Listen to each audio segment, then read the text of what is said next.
सरला बहू, सुन 3 दिन बाद तेरे ससुर जी का श्राद्ध है।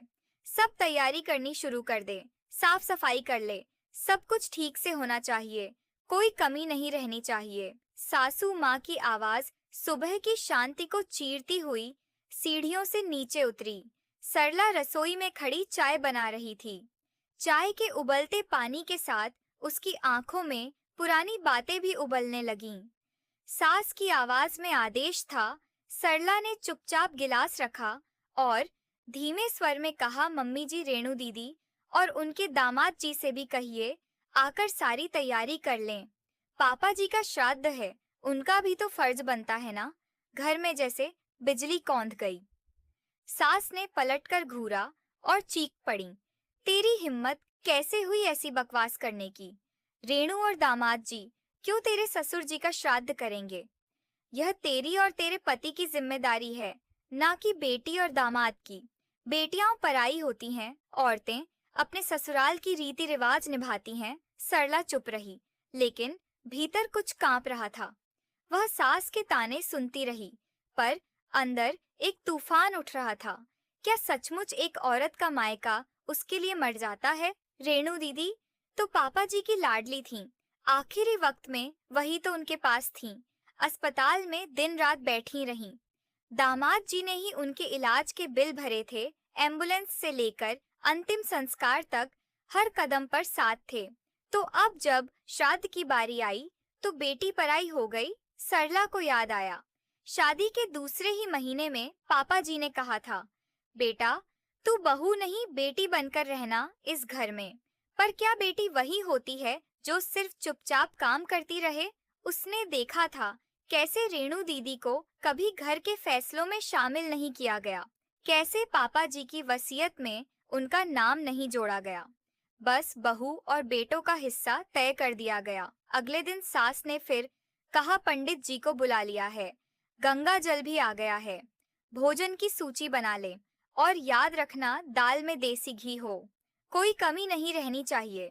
सरला ने सूखी मुस्कान के साथ पूछा, और रेणु दीदी? सास ने कठोर लहजे में कहा, वो मेहमान हैं, आएंगी तो प्रसाद खाकर चली जाएंगी।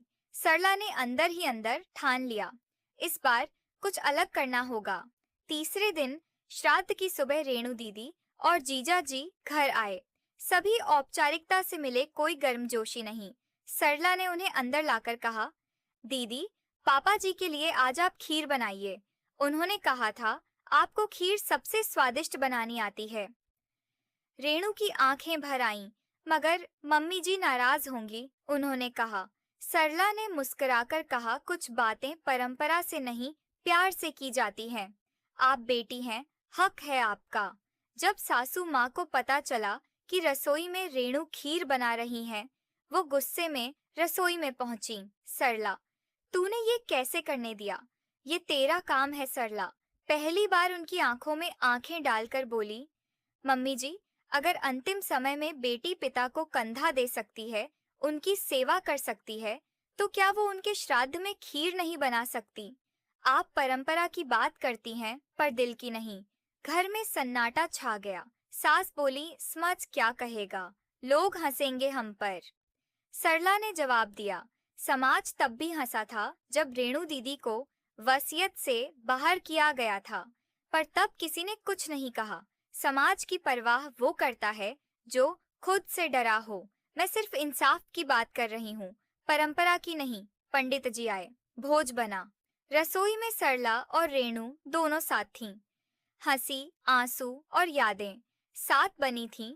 उस दिन खीर बनी, पूरी महक रही थी, पापा जी को पसंद थी। पंडित जी ने जब पूछा, ये खीर किसने बनाई? सरला ने मुस्कुराकर कहा, बेटी ने। श्राद्ध के अंत में जब पंडित जी ने घर वालों को आशीर्वाद दिया, तो सरला की सास धीरे से बोलिया, जो तेरे ससुर को गर्व हो रहा होगा कि उनकी दोनों बेटियां उनके नाम पर साथ खड़ी हैं। सरला ने सिर झुका लिया।